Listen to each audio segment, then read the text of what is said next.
Bueno, estudiantes, a todos les deseo sus muy buenas noches. Estamos nuevamente aquí para encontrarnos y desarrollar un espacio de refuerzo para el tercer corte en los programas tanto de psicología como de administración de empresas en las diferentes jornadas, programas que son pregrados a distancia. De igual forma, entonces, el título de la temática que vamos a desarrollar en el día de hoy hace referencia a muestreo. En ella vamos a tener la oportunidad de despejar dudas, inquietudes, seguir procedimientos dentro de lo que vimos en el taller y lo que ya va corrido en este momento del quiz. Finalmente nos brinde la preparación para la prueba del parcial. Entonces recordemos por favor rápidamente la dinámica: levantar la mano, de tener los micrófonos todos cerrados. Tenemos un espacio del chat para compartir experiencias y de alguna manera sacar adelante el ejercicio. Entonces, para iniciar con este encuentro, voy a hablarles un poquito de lo que es una población y cómo una población tiene unas derivaciones que se conforman con el título de las muestras.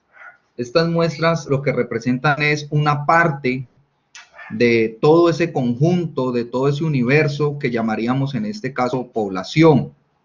Asimismo, debemos tener muy presente que cuando nos están mencionando las poblaciones, debemos tener claridad entre lo que son poblaciones finitas y poblaciones infinitas. Entonces, dentro de lo que estamos denominando una población infinita, tenemos que tener claridad a qué hacen mención. Por ejemplo, si a mí me están haciendo alusión a un número de peces en un río, en un lago, etcétera, estaríamos hablando de que es una población infinita. Si me están hablando de contabilizar el número de granos en un bulto, granos de arroz, etcétera, eso serían poblaciones infinitas.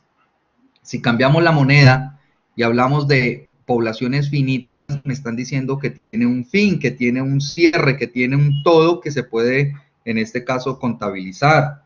Por ejemplo, los números de personas que están en un aula, el número de vehículos que entran a un parqueadero controlado, el número de dinero cancelado en una nómina a las personas de una empresa, etcétera. Entonces, estas serían, para este caso, poblaciones finitas. Asimismo, cuando nos están hablando de esas poblaciones, pues las poblaciones tienen algo que se llaman las características. Y las características las podemos clasificar de dos formas: cualitativas y cuantitativas. Las cualitativas están haciendo referencia a todo lo que hace a los atributos. Entonces, atributos podríamos hacer mención en si es alto, si es bajo, si es grande, si es pequeño, si es un color en especial, si está en un interesado en gustar o no gustar. Es decir, todo eso está haciendo representación a atributos. Es un tema que igual lo estaríamos profundizando un poco más para estadística inferencial. En este caso, cuando nos hablan de características cuantitativas, pues hacen referencia a cantidades. Y en esas cantidades podemos establecer, por ejemplo, el valor salarial de un individuo, el número de galones para el tanqueo de un vehículo, el número de vehículos que entran a un estacionamiento. Es decir, hay una cantidad de oportunidades para tener esa clasificación como una cualidad cuantitativa. Cualidades, me dice John Edwin. Sí, estamos hablando de las cualidades. Dentro de esas cualidades estamos haciendo mención a las características cuantitativas y a las características cualitativas. Hay que tener también muy presente que cuando a mí me hacen mención al muestreo, pues ustedes lo hicieron en el foro y hicieron algunas definiciones entre lo que es el muestreo aleatorio y el muestreo no aleatorio. Hay algunos aspectos importantes dentro de lo que es el muestreo no aleatorio, Y el muestreo no aleatorio, a lo que me están haciendo referencia, es que, como lo dice aquí en el presente documento, cuando los elementos son elegidos por medio de métodos no aleatorios, este procedimiento es sujeto a errores, ya que se confía al juicio subjetivo de los seres humanos, como en el caso de la selección dirigida no aleatoria, donde las unidades son tomadas en forma caprichosa y en la mayoría de las veces por conveniencia. Entonces, cuando me están hablando de conveniencias, significa es que yo estoy haciendo mi investigación con una tendencia a lo que yo en este momento necesito o quiero conocer. Le voy a poner un ejemplo clásico. Cuando usted en este momento está interesado en saber en las próximas votaciones X personaje o X político que se está en este momento proyectando para una candidatura, y usted hace este tipo de encuesta en una de las regiones donde es un líder, donde tiene buena representación, donde es muy reconocido por la comunidad, allí prácticamente si hago ese estudio, estoy haciendo un estudio de un muestreo no aleatorio. ¿Por qué? Porque estoy buscando recoger unos resultados donde posiblemente la gran población, la mayoría de las personas lo tienen identificado como un líder. Entonces, este no puede ser un muestreo aleatorio porque no hace una representación de una realidad. Bien. Hay que tener también, sí, correcto, nos dice John Edwin que son con amaños, correcto. Hay que tener también muy presente que cuando me hablan de muestreo no aleatorio, yo podría aquí mencionar algunos. Por ejemplo, el opinático. Ese opinático en este momento, ¿quién me podría dar un ejemplo de lo que es un muestreo opinático? De los que están en este momento en pantalla, ¿quién podría hacerme mención de lo que es el muestreo opinático? Recuerde que estamos haciendo referencia al muestreo no aleatorio, opinático. ¿Quién alza la mano, por favor, y me cuenta en este momento qué es el muestreo no aleatorio opinático? John Edwin Montes alza la mano. Bueno, miremos, John Edwin, por favor, abre tu micrófono. Si puedes abrir tu cámara, mucho mejor. Cuéntanos, por favor, qué significa el opinático. Dice que es la opinión de una persona. Sí, es correcto, hace referencia a la opinión de una persona. Yo lo voy a definir de la siguiente forma. Es la opinión del investigador, no tanto de la persona, sino del investigador. Entonces, el opinático lo que hace es tomar una muestra a partir de lo que quiere el investigador, buscando que las personas puedan dar su opinión. Y esa opinión pues puede tener una característica o una condición que puede ser sesgada. Cuando digo sesgada es que están haciendo tendencia a que tenga favorabilidad a lo que el investigador en ese momento está interesado. Otro tipo de muestreo no aleatorio podemos mencionar el intencional. ¿Quién de todos me podría hacer un ejemplo de lo que sería el muestreo no aleatorio intencional? Por favor, que alce la mano y nos lo pueda contar.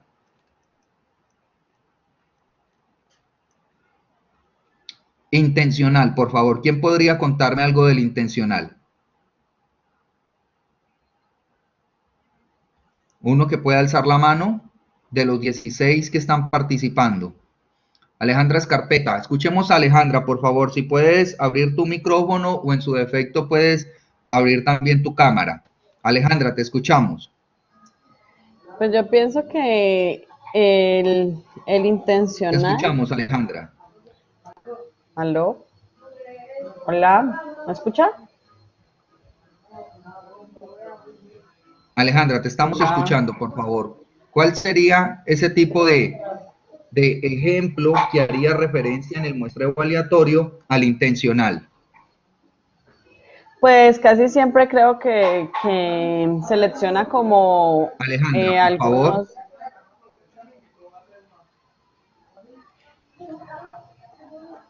Bueno, Alejandra no nos contestó, se quedó solamente con la mano. ¿Me escucha? No, no la escucho, Alejandra.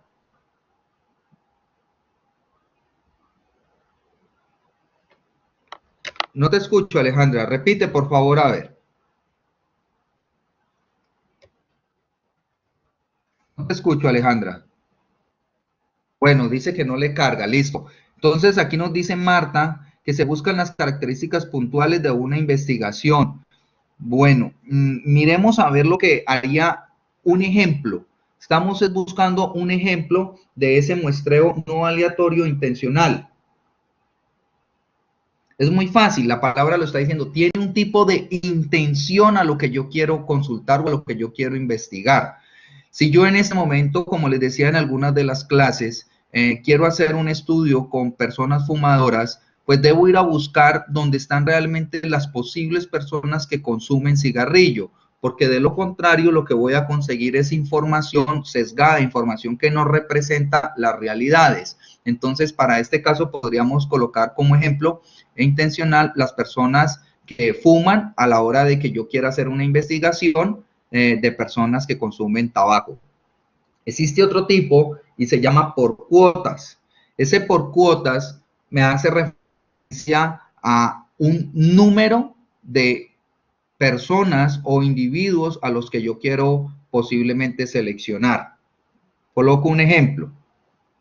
Si la ciudad de Buga está repartida, voy a colocar una idea de 10 barrios, y de esos 10 barrios, yo quiero decir que en el barrio número 1 solamente encuestara 10 personas, en el barrio número 2 encuestara 25 personas, en el barrio número 3 encuestara 45, y así sucesivamente hasta completar los 10 barrios. Allí lo que estoy es estableciendo una cuota de número de personas para encuestar.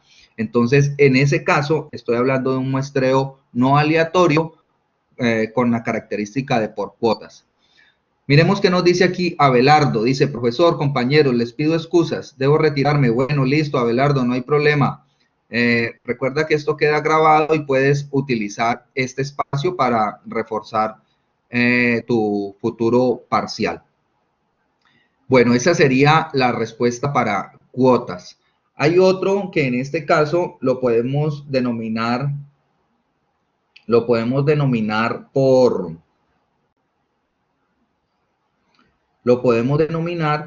que todos los que estén albergando el muestreo no aleatorio tienen una característica o un sinónimo, y ese sinónimo es errático. ¿Qué significa un muestreo errático? Que conduce posiblemente a errores. Entonces, cuando me están diciendo que el muestreo es errático, yo puedo tomar una conclusión y definir que ese tipo de muestreo es un no aleatorio. Por favor, me confirman si la información que se acaba de compartir dentro de poblaciones finitas, poblaciones infinitas, características y muestreo no aleatorio, de acuerdo a esa clasificación que hicimos, para todos fue entendida. Por favor, me confirman. Edwin dice, ok, perfecto. Listo. Bueno, perfecto. Bien. Vamos a conversar ahora un poco frente a lo que sería el muestreo aleatorio. En ese muestreo aleatorio también ustedes hicieron sus participaciones en el foro y me estuvieron haciendo referencias al muestreo aleatorio simple, al estratificado, al sistemático, etcétera, etcétera. Yo voy a hacer una pregunta en este momento rápida con relación al muestreo aleatorio estratificado. ¿Qué han consultado? ¿Qué han investigado? ¿Qué han profundizado frente a este muestreo aleatorio estratificado? ¿Quién, por favor, me puede contar un poco de él?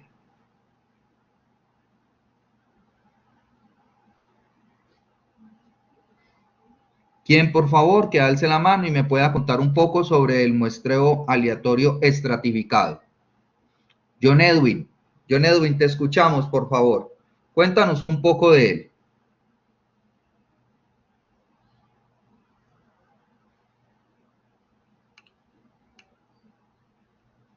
Dice Natalia Ramírez que es cuando el investigador tiende por grupos de estratos. El muestreo, Gustavo nos dice aquí que el muestreo estratifica, tiene un objetivo, es una planeación. Natalia, como en edades, etnias, razas, se divide. Bueno, tienen algunas ideas, pero la verdad es que la información está muy estrecha.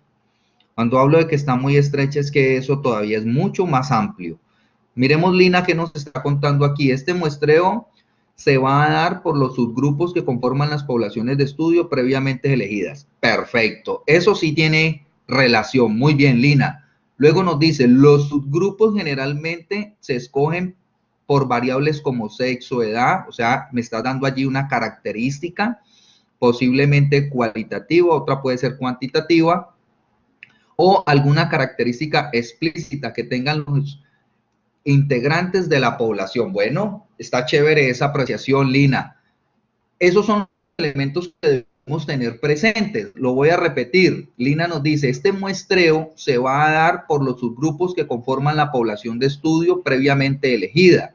Los subgrupos generalmente se escogen por variables como sexo, edad o alguna característica explícita que tengan los integrantes de la población. Bien, eso sería el muestreo aleatorio estratificado. Nos dice también, Beatriz, división previa de la población del estudio o clases, llamados estratos. Bueno, tenemos que tener algo presente. Cuando me hablan de estratificación, no me están haciendo mención a una situación económica en mención de decir estrato número 1, estrato número 2, estrato número 3. No tan puntual para mirarlo desde esa medida.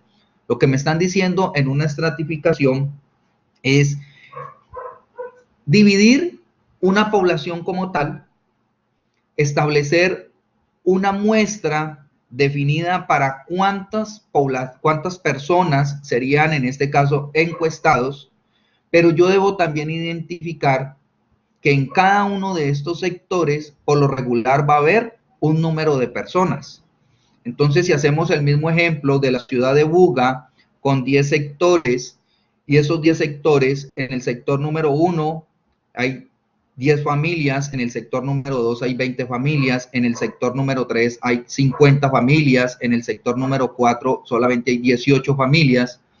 Allí en este momento yo estoy definiendo que en cada uno de estos sectores hay un número de familias, pero en total de todas esas 10 sectores de la ciudad podemos estar definiendo que hay 350 familias. Entonces yo tengo mi población que es finita y conozco también cuántas familias hay en cada uno de los sectores. Agregado a esto, me dicen que dentro de todo lo que yo voy a consultar o que voy a investigar, me dicen que necesito seleccionar 60 familias nomás. Entonces, cuando a mí ya me están diciendo que debo seleccionar 60 familias, yo debo combinar esas tres variables. Las tres variables, nuevamente las repito, son el número de familias en cada sector versus el número de la muestra que necesito tomar en general. Y todo conjugado con la población. Si esas tres variables yo las uno, puedo integrar e identificar cuánto sería la muestra presente para cada uno de estos sectores. Yo los invito para que en el libro, en uno de los documentos PDF que están subidos en la plataforma, allí vamos a poder encontrar un poco sobre este tipo de muestreo. Pero también podemos visitar nuestro libro en la página 250. En el libro, en la página 250, nos van a contar un poco más sobre lo que serían este tipo de muestreos. ¿Por qué? Porque el muestreo estratificado tiene tres clasificaciones. Hay uno que se llama la afijación igual, hay otro que se llama la afijación proporcional, que es el que acabo de mencionar, y el último que es la afijación óptima. Entonces necesitamos, por favor, que ustedes incorporen estos elementos. Lo repito, está en la página 250,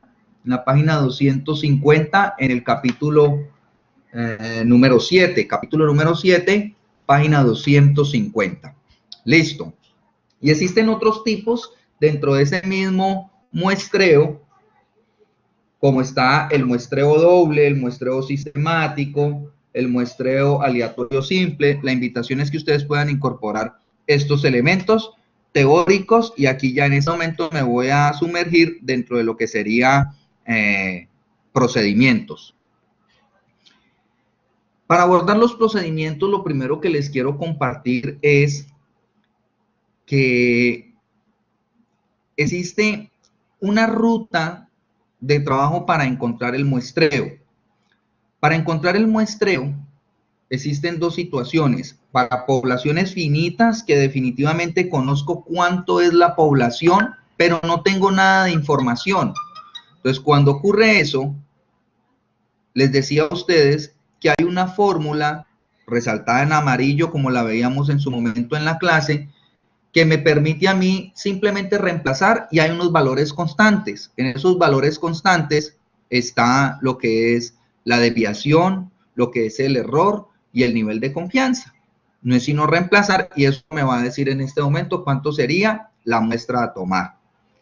La segunda moneda tiene que ver cuando me piden encontrar la muestra, pero me pegan una base de datos, que es el caso del taller. Ustedes tenían una base de datos y encontrar el tamaño de la muestra. Esa base de datos, para los de psicología, tenía que ver con las personas que habían obtenido el resultado de la prueba IFEX. Eran 1080 estudiantes, y teníamos dentro de lo que son los programas de administración, teníamos el comportamiento del dólar en el año 2016 en los 365 días. Entonces, allí, ¿qué podemos decir de esto? Que si me están entregando una base de datos, debo construir esa muestra a partir de un paso a paso. ¿Cuál sería el primer elemento de ese paso a paso? El primer elemento de ese paso a paso, lo decíamos en alguna oportunidad, y era encontrar la premuestra piloto. Yo les voy a compartir en este momento una pantalla como la están visualizando. Momento. ¿Me confirman, por favor, si están viendo una pantalla verde? ¿Me confirman, por favor? ¿Listo? Bueno, entonces en ella misma voy a empezar a escribir algunos de los paso a paso. Entonces, el primer elemento como paso a paso tiene que ver, el primer elemento tiene que ser con la premuestra piloto. Entonces, esa premuestra piloto, que en este caso la titulamos N sub 0A, habíamos establecido un porcentaje multiplicado por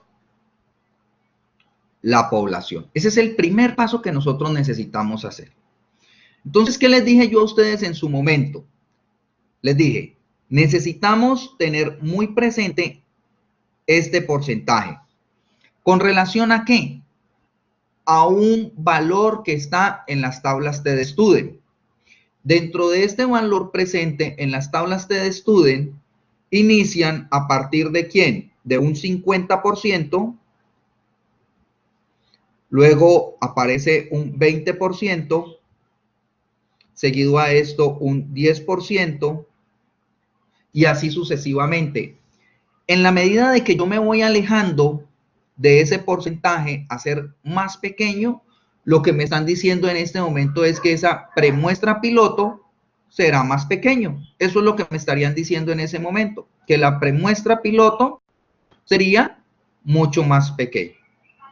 ¿Qué ocurre?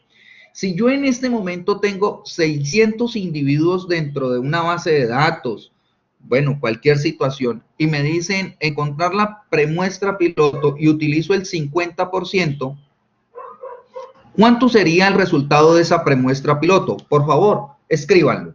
¿Cuánto sería en este momento ese resultado de esa premuestra piloto? 300, dice Gustavo. Correcto, ese es el número. Ahora mi pregunta es, esa premuestra piloto me está diciendo que es el 50% de los datos. Al ser el 50% de los datos, es altamente representativa para un estudio. Pero ¿qué ocurre? Las muestras se aplican con un objetivo, y el objetivo es disminuir gastos operacionales.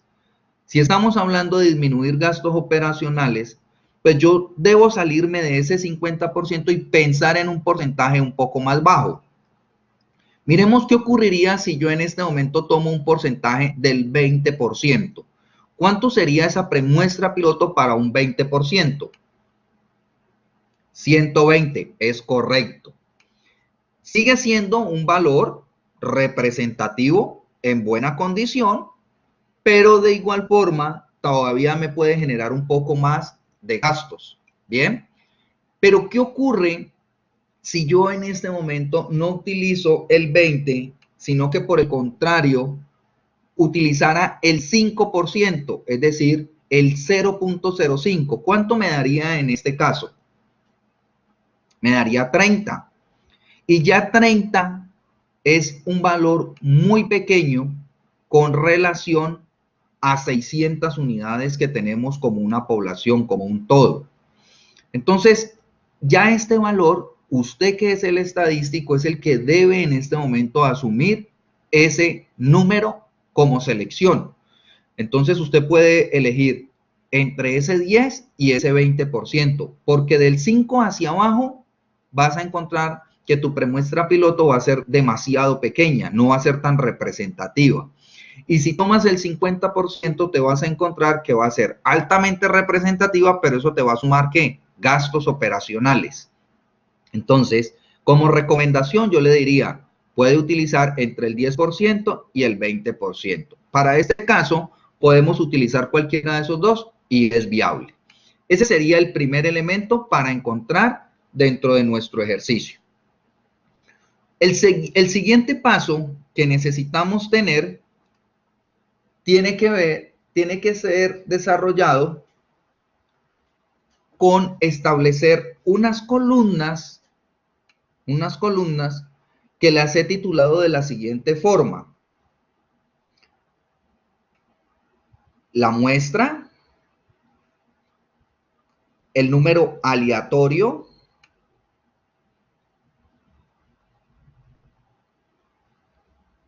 otra columna que la hemos llamado el número aleatorio fijo y finalmente un buscador. ¿Quiénes son en este caso la representación de los n? Entonces, si tú en este caso tomaste el 20%, estaríamos diciendo que si n son 600 unidades, 600 valores, 600 bases de datos, entonces lo que me estarían diciendo en este momento es que estaría partiendo en un 20% diciendo que son 120. Por lo tanto sería 1, 2, 3, hasta llegar a 120. ¿Quiénes serían los números aleatorios? Pues si lo hacemos manualmente, tenemos que oprimir en nuestra calculadora chip número RAM, pero esos números van a ser demasiado extensos hasta encontrarlos. Entonces, para este caso, ¿qué haríamos? Utilizaríamos desde Excel el aleatorio.entre, que es una función que la vamos a encontrar en el espacio de matemática. Y finalmente, el buscador. ¿Qué me va a decir el buscador? Es conseguir un número que está representando al número aleatorio. O sea que ese sería nuestro segundo paso. Quiero, por favor, que me confirmen si lo que acabamos de relatar, como son en conseguir la premuestra piloto y establecer el primer elemento de la tabla, si quedan claros. Sí, ya lo vamos a hacer desde Excel, Natalia, no te preocupes. Quiero mirar si los elementos estructurales, procedimentales quedan claros. Listo. Bueno, luego, ¿qué debo hacer? A partir de esta tabla que he construido, debo identificar la siguiente información. Sería la media aritmética simple. Ya lo hemos dicho en repetidas ocasiones. Es sombrear todos los valores que estarían aquí en el buscar, todos los que están aquí, y en esa hoja de Excel en la parte inferior me saldría cuánto es esa media simple. Debo identificar también la varianza. Y de allí conseguir la desviación típica o desviación estándar. Si yo ya tengo esta información, voy a poder conseguir algunos elementos fundamentales en mi ejercicio. Por ejemplo, todos ustedes han tenido un nivel de confianza y un margen de error. Entonces, para ese nivel de confianza y margen de error, decíamos que necesitábamos encontrar un valor de teta de z. Para ello empleábamos una fórmula que decía 1 más el nivel de confianza dividido en 2. El resultado que voy a encontrar aquí, debo ir a la columna E, donde están las tablas de distribución normal, y alinear ese valor que acabo de encontrar como teta de z y referenciarlo con la columna Z. O sea que ahí en ese momento lograría identificar este resultado. Les voy a colocar un ejemplo. Si yo en este momento tengo el nivel de confianza del 96%, ¿cuánto sería el valor de Z? Por favor, hagámoslo. 1 más 0,96 igual, y lo vamos a dividir en 2. ¿Cuánto me daría en este momento el valor de teta de Z? Dicen los compañeros que es 0.98. Entonces, si tú en este momento tienes 0.98 como teta de Z, ese es el valor que debo buscar en la columna E. ¿Cuánto sería ese valor representado como valor de Z? Dice 2,054. Hay que tener cuidado con los decimales porque el número es 2,054. ¿Listo? 2,054. Bien, porque no es 2054. 2,054. Eso es correcto. No lo he hecho. Yo no he hecho procedimientos en este momento, Millerlandi. No he hecho procedimientos. Solamente les he planteado a ustedes la fórmula. Solo se les ha compartido esta fórmula que está en este momento en pantalla.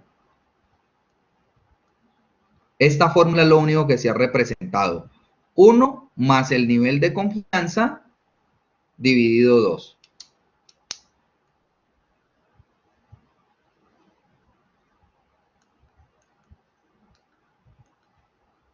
Bueno, no sé si Millerlandi ahora sí le queda un poco más claro el procedimiento. Millerlandi, por favor, ¿me confirmas?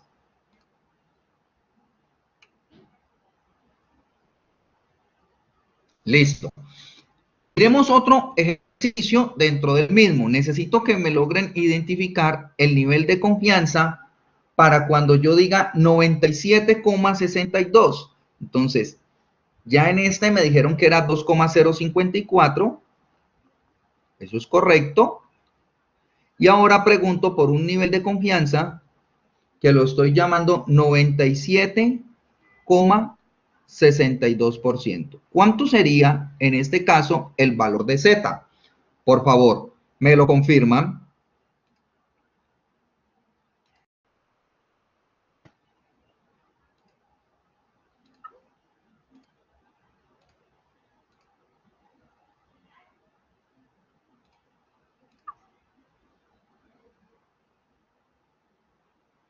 ¿Cuánto sería ese valor de Z?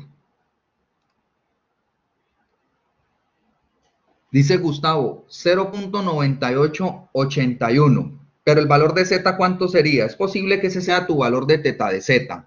Pero el valor de Z, ¿cuánto sería?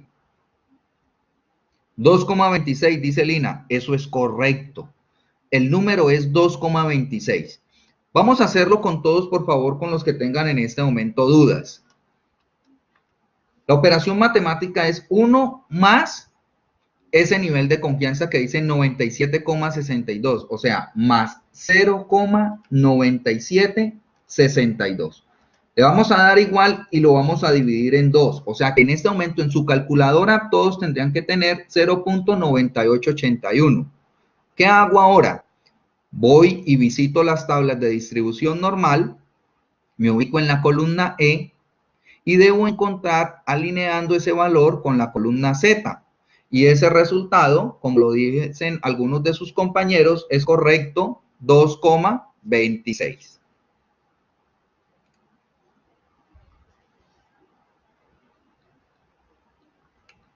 Bien, vamos a hacer un último.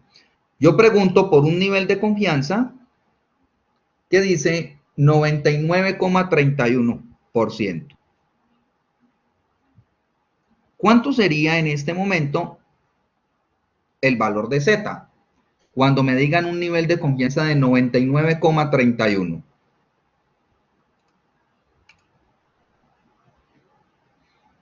Dice Lina 2,70. Eso es correcto. Guillermo Espina, ¿por qué, profe? Cuéntame, Guillermo Espina, ¿qué pasó? Abre tu micrófono y me cuentas, Guillermo, ¿qué te está ocurriendo? ¿Por qué estás perdido?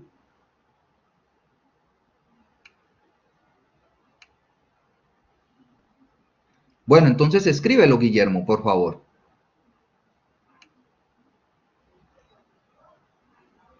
Vamos a hacerlo, Guillermo. Dice en este momento 1 más 0,9931 igual dividido 2. En este momento, si tú lo estás haciendo en tu calculadora, tienes que tener 0,9965. Eso es lo que debes tener. Ahora, ¿qué haces con ese valor de 0,9965? Te vas a las tablas de distribución normal, te vas a ubicar en la columna E y debes encontrar alineando ese valor de 0,9965 con la columna Z, lo cual te tiene que dar lo que te están contando tus compañeros, 2,70.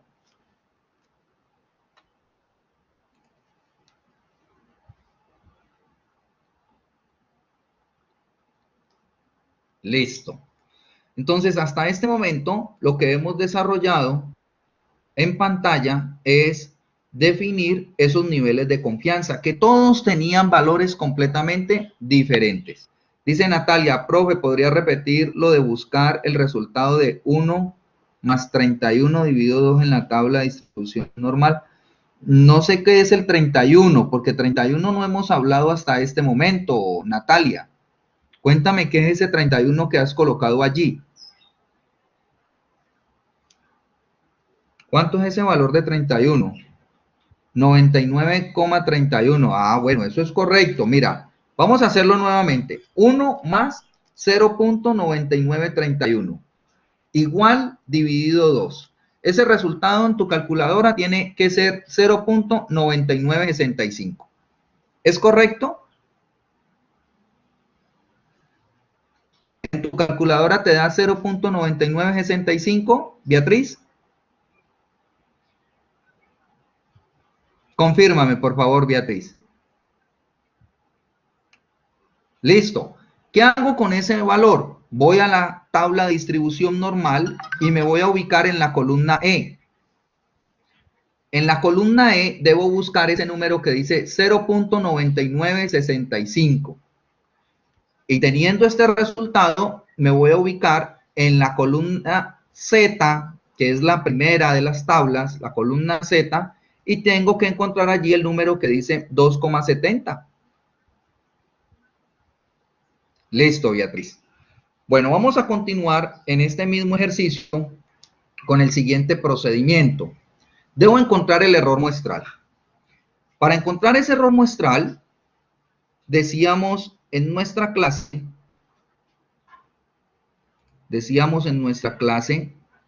que para el error muestral necesitábamos la siguiente información. Permítanme en un segundo, borro.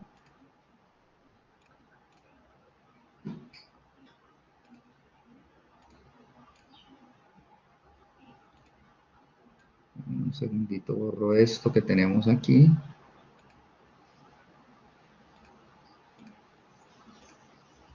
Y este pedacito de acá.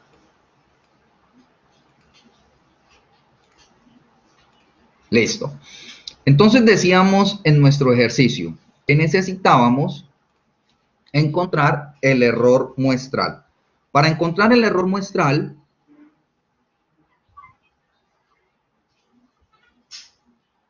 titulábamos que en el ejercicio me han entregado un error poblacional y que debo multiplicarlo por la media aritmética. Esa aritmética está encontrada en la primera tablita que hicimos, que titulaba muestra, número aleatorio fijo y también del buscador.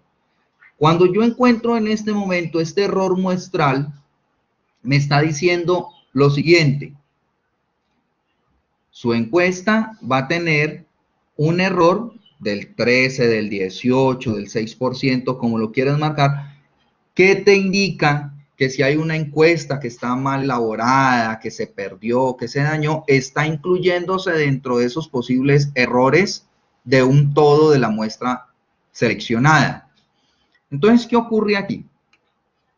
Si el error poblacional es muy grande, va a tener una consecuencia al final del ejercicio. Y a muchos les ha pasado y es el interrogante que más me han hecho. ¿Qué es lo que indica esto? Que si el error poblacional es muy alto, la muestra final va a ser muy pequeña. Entonces, como usted es el estadístico, usted tiene todas las facultades de coger el error poblacional y poderlo disminuir. Entonces, si usted tiene un error poblacional que yo le entregué del 10%, usted se puede bajar al 6% o al 4%. Cuando usted hace esto a través de ese error poblacional, lo que usted está haciendo es disparar el tamaño de la muestra. Cuando usted dispara la muestra, lo que usted está diciendo es que lo que va a solucionar va a tener alta representación dentro de lo que es el todo de la población.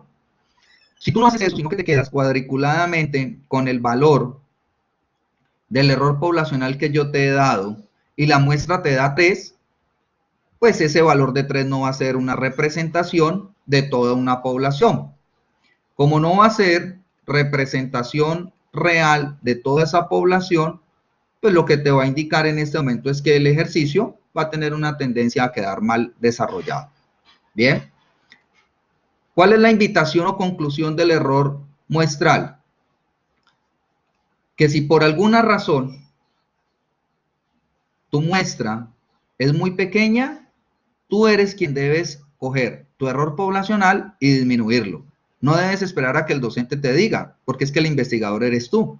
Entonces tú lo que coges es el error poblacional y lo disminuyes. Si tenías el 18%, te bajas a un 4% y eso automáticamente te va a disparar tu tamaño de muestra. Paula dice que no se escucha bien. ¿Todos confirman? ¿No se está escuchando bien? ¿O se escucha perfecto? Natalia, a mí sí, bueno, listo. Entonces los que de pronto no están escuchando tienen es un problema en sus equipos. Bueno, nuevamente lo voy a repetir. Si tu error poblacional es muy grande, tú debes disminuirlo para que se dispare tu muestra. Esa es la conclusión. Si yo te doy a ti un 18% y tu muestra te dice que es nomás 3, 3 no va a ser representación de la población. ¿Eso qué hace en este momento?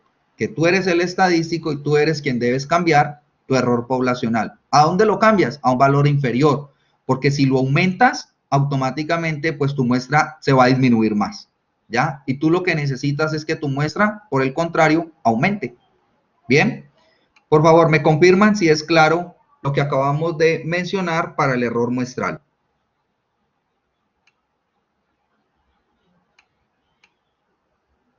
Listo. Bueno, el siguiente paso como ejercicio es que necesitamos definir la muestra teniendo presente dos situaciones. Si la población que está en estudio es una población infinita,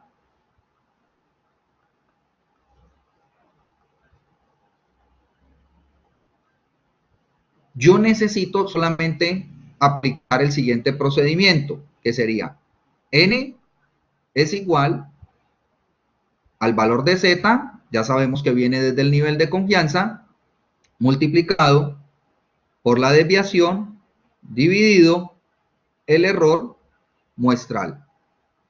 Todo elevado a la 2.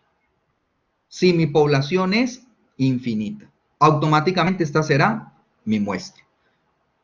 Pero si el caso de su ejercicio es una población finita,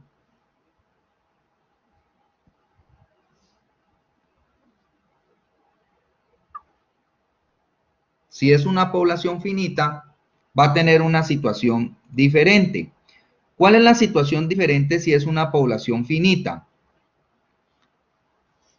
La situación que va a tener como población finita sería la siguiente. Necesito definir prendido de la misma población infinita como resultado. Me explico.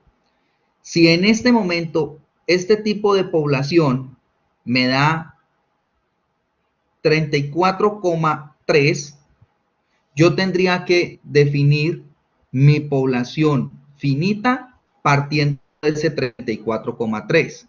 Porque ya que me dice, coja la muestra piloto, titulémosla B, y divídalo en 1 más esa misma muestra piloto sobre la población. O sea que en este caso yo tendría que utilizar, si mi población es finita, reemplazando con 34,3. Pero si el ejercicio no es una población finita y por el contrario es una población infinita y yo debo colocar el resultado, este resultado sería de 35. Bien, lo repito. Si es una población infinita, hago este procedimiento y el tamaño de muestra es 35. Pero si su población es finita, debo desarrollar el que tenemos en este momento en pantalla que estoy mostrando y a partir del 34,3 continuar reemplazando 34,3 sobre más 1, 34,3 dividido el tamaño de la población. Por favor, me confirman si el procedimiento que acabo de mencionar es claro para todos. Listo. ¿Qué hacemos a partir de esta información? Necesitamos construir nuevamente una tabla. ¿Qué vamos a construir como tabla? El resultado que acabo de encontrar, si esto me dio finalmente 25, yo necesito una columna que diga la muestra, el número aleatorio y el buscador. Entonces, ¿quiénes son los n? 1, 2, 3, hasta llegar al número 25. Los números aleatorios ya sabemos cómo los conseguimos con matemática y trigonometría y buscamos la función aleatorio.entre. Y el buscador con la función buscar. ¿Qué hago con esa información que me va a dar en este momento en este buscador? Entonces, la información que voy a encontrar en este buscador es la que me va a permitir construir la tabla de distribución de frecuencias. Por favor, me confirman si todos ya tienen claro que después de esta última información en el buscador es con la que debo construir mi tabla de distribución de frecuencias. Por favor, me confirman.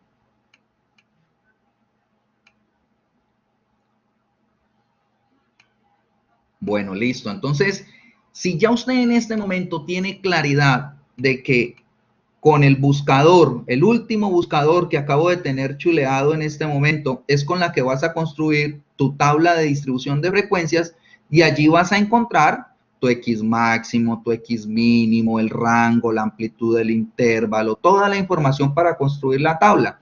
Eso es más o menos la dinámica que vamos a hacer ahorita en Excel. Si ya este procedimiento ha quedado claro, pues yo tengo los conceptos ya definidos de lo que necesito para desarrollar un ejercicio. Entonces, voy a compartirles una información de un ejercicio.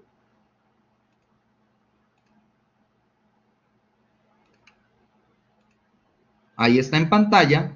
Me confirman por favor si la están visualizando. Voy a colocarle un poco más de tamaño. Es una tabla un poco parecida a la que hacíamos en nuestra clase. Bien. Me confirman por favor si están visualizando la pantalla. Listo.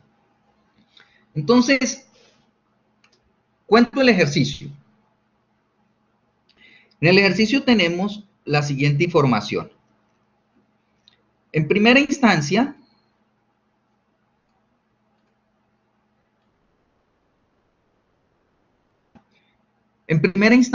lo que me están entregando es una base de datos.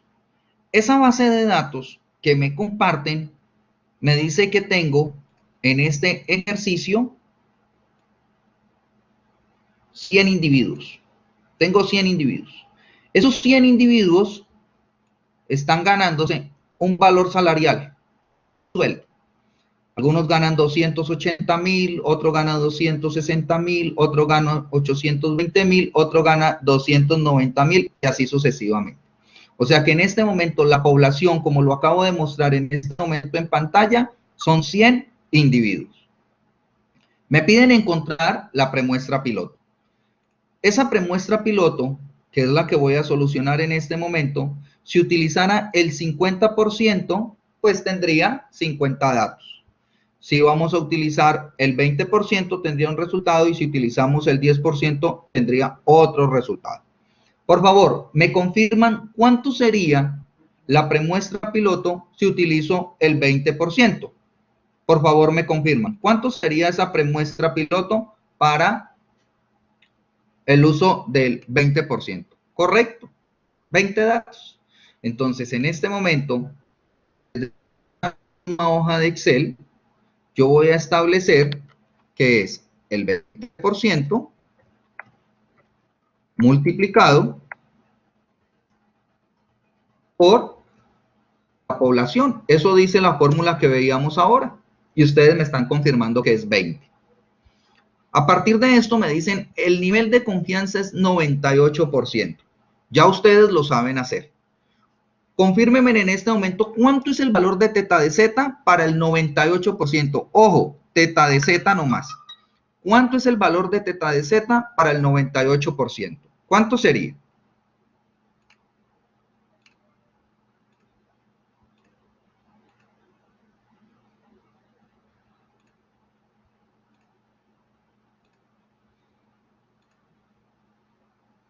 Dicen que sería 0.99.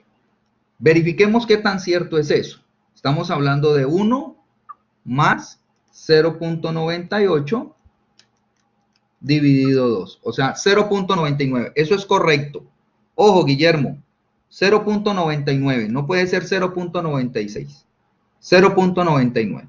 Listo. Si yo ya tengo en este momento que es, necesito encontrar z. Voy a colocar 0.99, que es lo que ustedes me están diciendo, pero por favor confírmeme cuánto es el valor de z. ¿Cuánto sería z en este caso?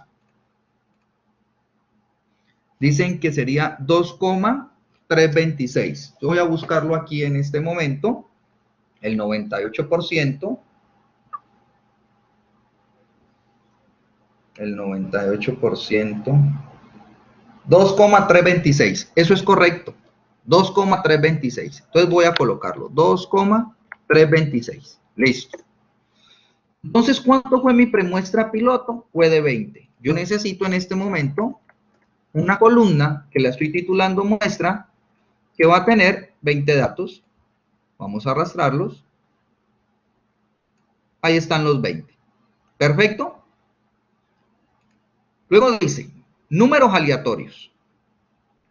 En esos números aleatorios recordemos que yo lo que debo hacer es ir a fórmulas, matemática y trigonometría, busco la función aleatorio.entre y me sale esta ventana que titula argumentos de función. ¿Quién es el inferior? El primer valor de los datos que me entregaron. O sea, donde está número de individuo, 1. Y debo tenerlo anclado. Luego dice, superior. ¿Quién es el superior? El número final del conjunto de datos, que es el 100. Y debe estar también anclado. Le vamos a dar y me dice en este momento que el número aleatorio es 39. Si yo en este momento arrastro, me están dando unos valores. Pero cada vez que yo escriba, esos números van a estar, ¿qué? Rotando. ¿Y qué ocurre? Esto me puede generar distracciones. Entonces, ¿qué recomiendo yo? Coja estos valores, los vas a copiar y los vas a pegar como valores. Valores. Cuando yo lo pego como valores, por más que siga escribiendo, ese último resultado no se va a mover. Independiente que se muevan estos, ya no me interesan, porque los que acabo de definir son los que acabo de pegar como valores. Por favor, me confirman si la información enunciada fue clara para todos.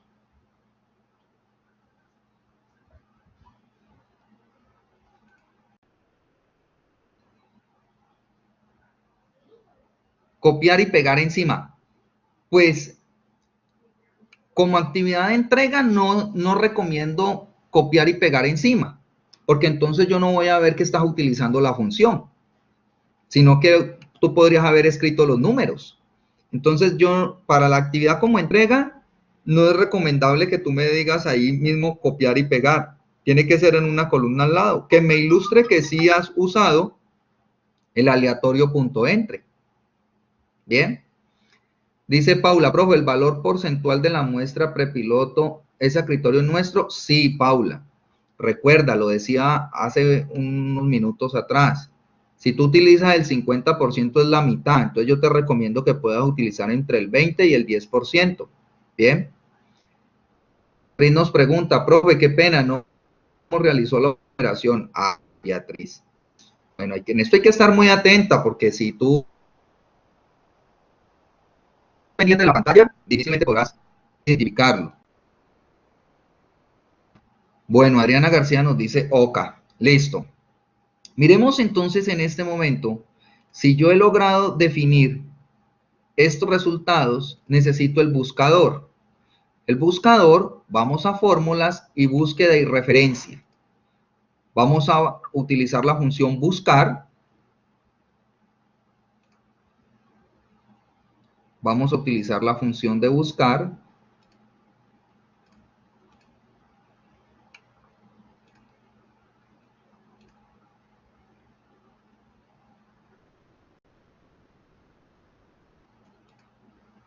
Y me dice seleccionar argumentos. Aparecen dos tipos de argumentos. Yo recomiendo utilizar el buscador de vector.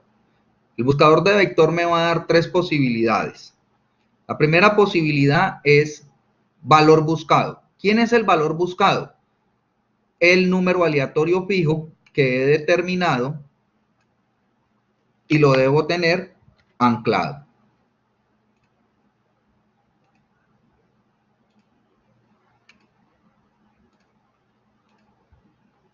Vamos a repetirlo que se les salió de la pantalla.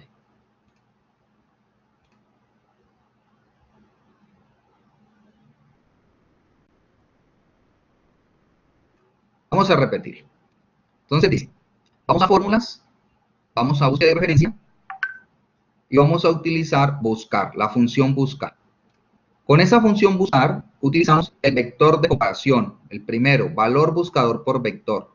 Él me permite tres situaciones, como las vemos en este momento en pantalla: valor buscado, vector de comparación y vector resultado. El valor buscado está haciendo mención a lo último que yo he tenido copiado como valores y debe estar anclado. ¿Quién es el vector de comparación? El vector de comparación hace mención a todos los números de individuos que están ganándose un sueldo. Entonces hay un individuo que es el 1, el 2, el 3 y ellos todos deben estar anclados. Luego dice vector resultado. El vector resultado es ¿quién? El sueldo que están ganando las 100 personas. Entonces voy a seleccionar las 100 personas de acuerdo al sueldo que ellos están ganando y también debe estar anclado. Cuando le doy a aceptar, me está diciendo que la persona 84 se gana 930,000. Si lo arrastramos, me está diciendo que la persona 94 se gana 410,000, que la persona 66 se gana 250,000, la persona 98 se gana 520,000 y así sucesivamente. Por favor, ¿me confirman si el procedimiento que hemos hecho hasta el momento es claro para todos?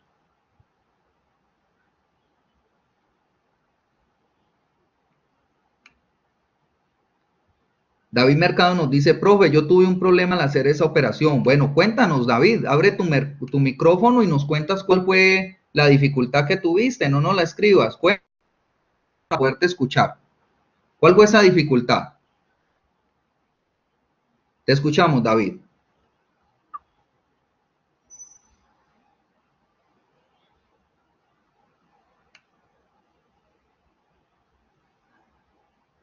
Sí, micrófono, ábrelo, por favor. Cuéntanos, David. Cuéntanos qué te ocurrió.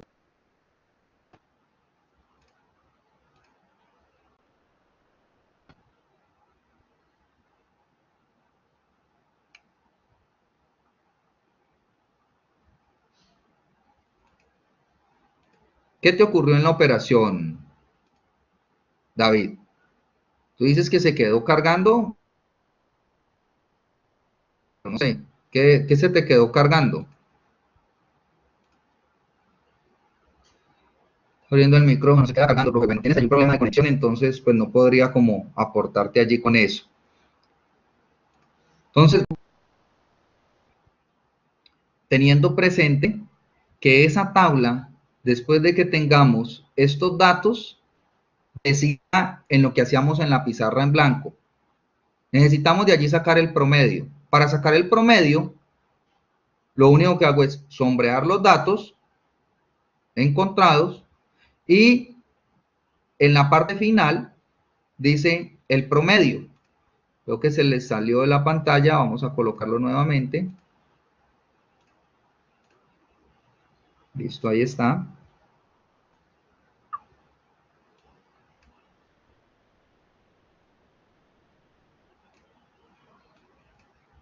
Vamos a repetirlo. Entonces lo que hacemos es lo siguiente. Necesitamos encontrar el promedio. Para encontrar este promedio, lo único que voy a hacer es sombrear los valores, que fue el buscador el que me los encontró, y en la parte inferior de la pantalla de Excel dice el promedio, 518.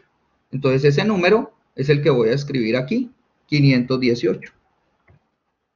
Luego dice varianza. Para encontrar esa varianza, pues yo les he dado algunas herramientas, pero le voy a dar una muy rápida, ya la he compartido en clase, y es fórmulas más funciones, estadística, y buscamos varianza poblacional. ¿Qué hago en este momento? Sombreo nuevamente los valores encontrados y te está dando la varianza. Ahora, ¿qué necesitamos? La desviación. Si usted lo hace en su calculadora, pues es sacar la raíz cuadrada.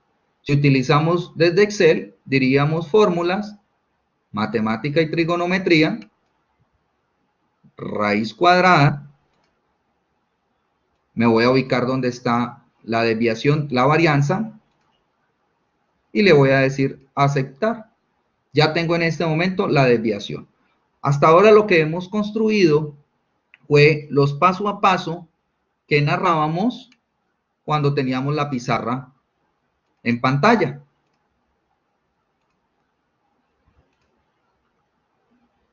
No se vio, dice Adrián García. Sí, David Mercado, es correcto. La varianza es con los datos de la premuestra. Es correcto. Bueno, dicen que no se vio. Bueno, no sé por qué no lo estás viendo. Yo veo, si yo veo aquí la pantalla es porque a ustedes también se les refleja. Cuando a mí se me oculta la pantalla, a ustedes también se les oculta. Entonces, vamos a continuar.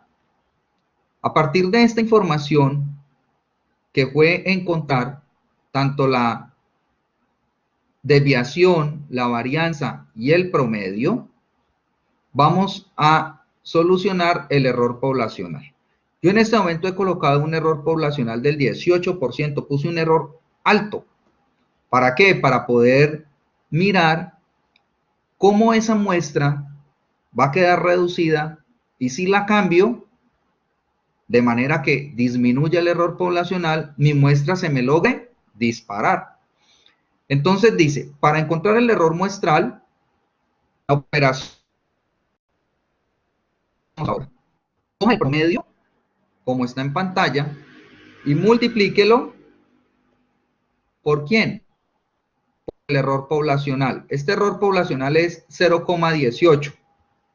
Bien, entonces voy a quitarle el porcentaje para que no nos va a generar ahora distracción. Vamos a dejarlo con 18%.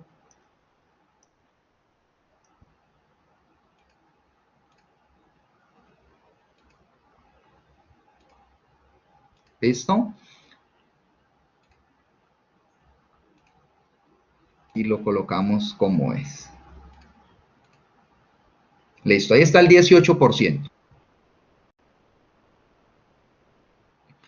Entonces dice, coja el promedio, que es lo que tenemos en pantalla, y multiplíquelo por el error poblacional. Ese es el error que tenemos. El error es del 18%. Si le damos Enter, me dice que el error muestral equivale a 93,24. Hasta allí pues, no va el problema, pero posiblemente cuando tenga que encontrar la muestra real y la muestra definitiva, ahí es donde voy a encontrar situaciones. Vamos a encontrar esa muestra real. En esa muestra real, la fórmula decía, coja el nivel de confianza, multiplíquelo por la desviación y divídalo en el error muestral. Y todo debe estar elevado a la 2. Entonces, vamos a fórmulas, vamos a matemática y trigonometría, buscamos potencia y vamos a reemplazar lo que nos está diciendo la fórmula. Primero, coja el valor de z. Este es el número. Multiplique por la desviación. Esta es la desviación. Dice, divida en el error muestral. Este es el error. Y todo debe estar con exponente 2. Si le damos a aceptar, me dice en este momento, si mi población es infinita, el resultado sería 34. Si es una población infinita. Pero como es una población finita, yo debo continuar con el siguiente procedimiento. ¿Cuál es el siguiente procedimiento? Dice,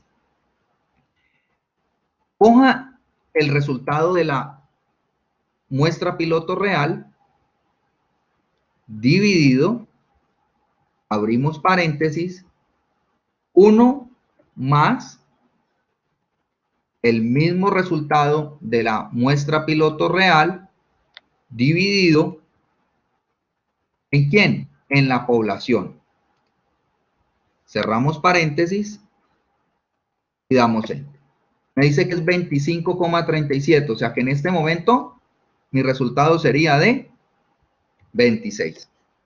Bien. Miren lo que ocurre si yo cojo el error poblacional y lo disminuyo un poco más. Voy a colocarle 0,3, o sea, el 3%. Si yo le doy enter, me he encontrado que se disparó de 26 a 92. Entonces, lo que les decía ahora, si el error poblacional disminuye, la muestra se dispara. Vamos a dejar con el valorcito que estábamos trabajando,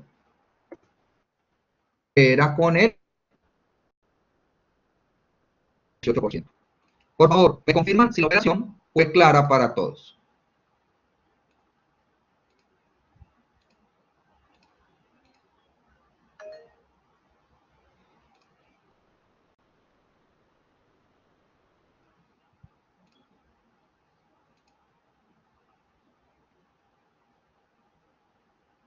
Dice Paula, el error poblacional usted lo da, yo lo doy, pero recuerde que el estadístico es usted. ¿Eso qué indica? Que usted puede cambiar su error poblacional. Usted lo puede cambiar. Yo lo he compartido inicio a su ejercicio, pero usted mismo puede decir, si mi error poblacional me está generando que la muestra no es grande, entonces lo que voy a coger con mi error poblacional es disminuirlo. Sí, Guillermo, el video estará cargado en su momento. ¿Te queda claro, Paula? ¿Me confirmas, Paula, si te queda claro? Listo. Ahora, ¿qué debo hacer? Dice Adriana García, profe, con mi error poblacional la muestra me da muy grande. Entonces, si te da ya extremadamente muy grande, pues hay que mirar qué tan grande es. Porque si te está dando tan grande que sobrepasa la población, es porque tienes un error por allá en el ejercicio. ¿Ya? Ahora, si la muestra está dentro de lo normal, pero es grande, entonces tú lo que harías allí es cambiar tu error poblacional. Podrías cambiarlo. No puede pasar la población. No, Guillermo Ospina, eso no puede pasar la población, porque eso es una muestra. ¿Cómo te va a salir que la muestra va a ser más grande que la población? Bueno, ya tendríamos que mirar los procedimientos, David. Si te da 240, ya tendríamos que mirar son los procedimientos. Listo. Entonces vamos a continuar. Si esto me está dando 26 como resultado, pues yo lo que necesito en este momento es establecer esos 26 datos. Y repito lo que ya había hecho anteriormente. Lo voy a hacer de forma rápida, puesto que ya considero que ustedes tienen claro este procedimiento, el cual es el primer valor y el último a encontrar.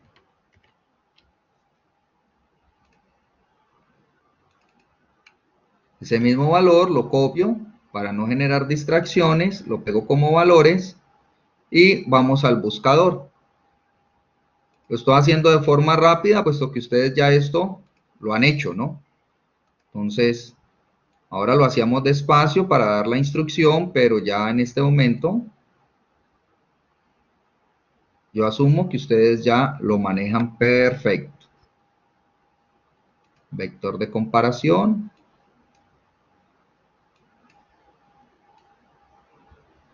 Son los valores. Deben estar anclados. Vector resultado. También deben estar anclados.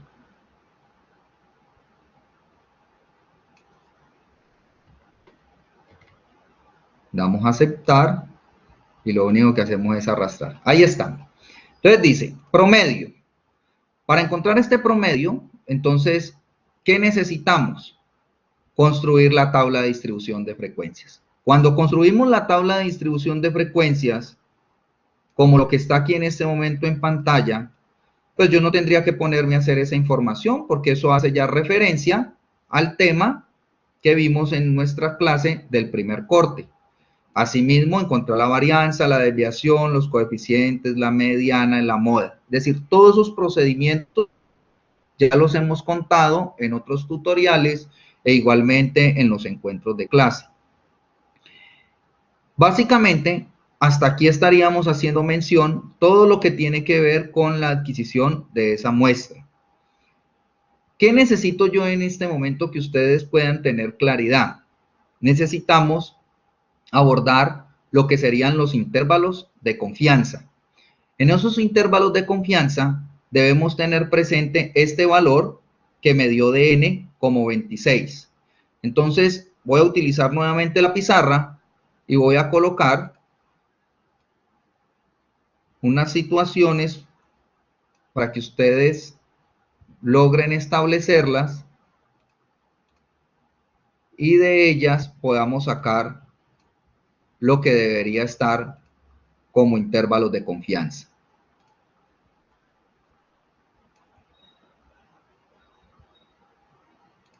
En un segundo, yo borro el tablerito.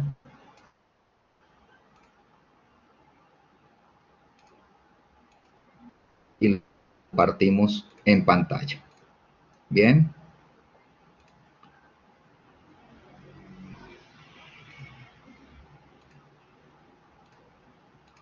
Listo. Entonces voy a trabajar a partir de esta pantalla. Entonces, ¿qué tenemos?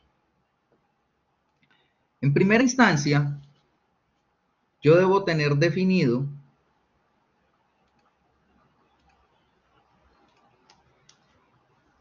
que n, para el resultado que acabamos de desarrollar, nos dio como resultado 26. ¿Eso qué indica?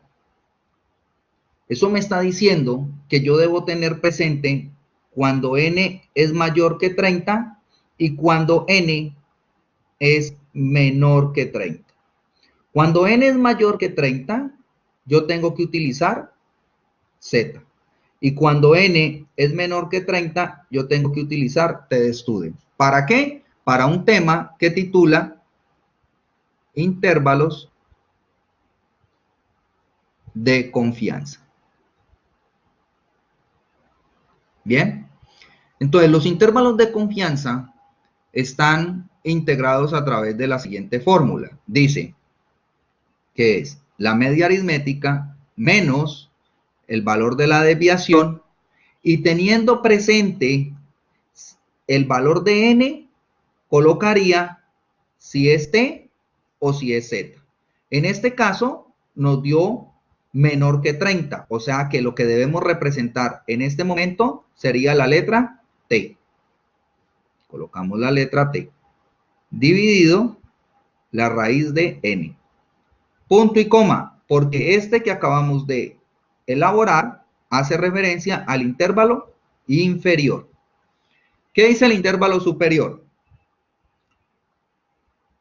La media más el valor de la desviación. Ya decíamos que si n es inferior a 30, tengo que utilizar tDestudent, y si es mayor que 30, tendría que utilizar el valor de z. Entonces, nuevamente, tDestudent dividido raíz de n. Este sería todo el intervalo superior. ¿Qué debemos tener presente? Los grados de libertad. En los grados de libertad, si esto es tamaño de muestra 26, n va a ser igual a 25. Y también debo tener presente, para buscar dentro de la tabla tDestudent, necesitamos identificar el valor que establecimos inicialmente. El valor que establecimos inicialmente, recordemos que estábamos haciendo mención en la hoja de Excel, en nuestro ejercicio,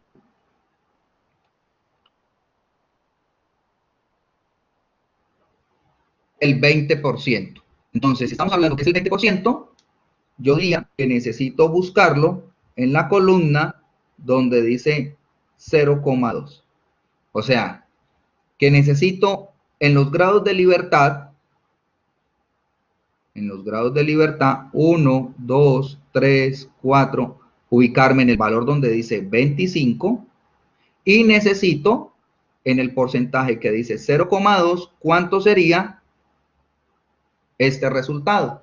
Búsquenlo por favor en la tabla tDestudent. Para los grados de libertad de 25, cuando el porcentaje seleccionado inicialmente fue del 20% para la premuestra piloto y me confirman cuánto sería ese resultado en la tabla T de estudio.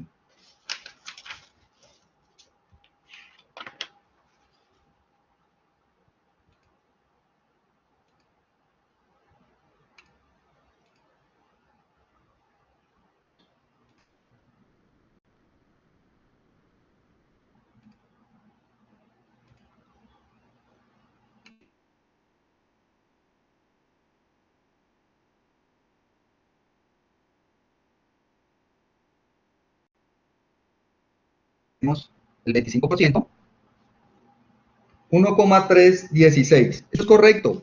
Los que me han colocado 1,316 es ese número. Entonces, yo en este momento lo que necesitaría es reemplazar con el valor de la media, que en este caso sería la media ponderada, partiendo de la tabla de distribución de frecuencias para datos agrupados, a partir de esa desviación también allí encontrada, el valor de T que me lo acaban de contar ustedes, diciendo que es 1,316, y finalmente, ¿quién es ese N? Ese N es ese tamaño de muestra que en este caso fue de 26. Ya con esa información logro tener los intervalos de confianza. Bueno, estudiantes, este espacio va a quedar a ustedes recapitular, continuar con su información y de alguna manera procesar los datos y tener una buena oportunidad para sacar un parcial final excelente. Hasta aquí tenía para compartirles, de alguna manera profundizar y desarrollar dudas o inquietudes frente a los procedimientos. Nuevamente les agradezco a todos los que han participado, a Adriana, Alejandra, Beatriz, David, Guillermo, Gustavo, John Edwin, Lina, María Fernanda, Marta, Millerlandi y Paula. Espero haber podido contribuir con ustedes y haber solucionado algunas dudas o inquietudes. No me resta sino decirles muchas gracias, hasta una próxima oportunidad y nos estaremos encontrando y desarrollando las actividades pendientes de cierre, algunos con opcional, otros con el parcial de forma controlada, etcétera, etcétera. Hasta una buena noche. Hasta luego.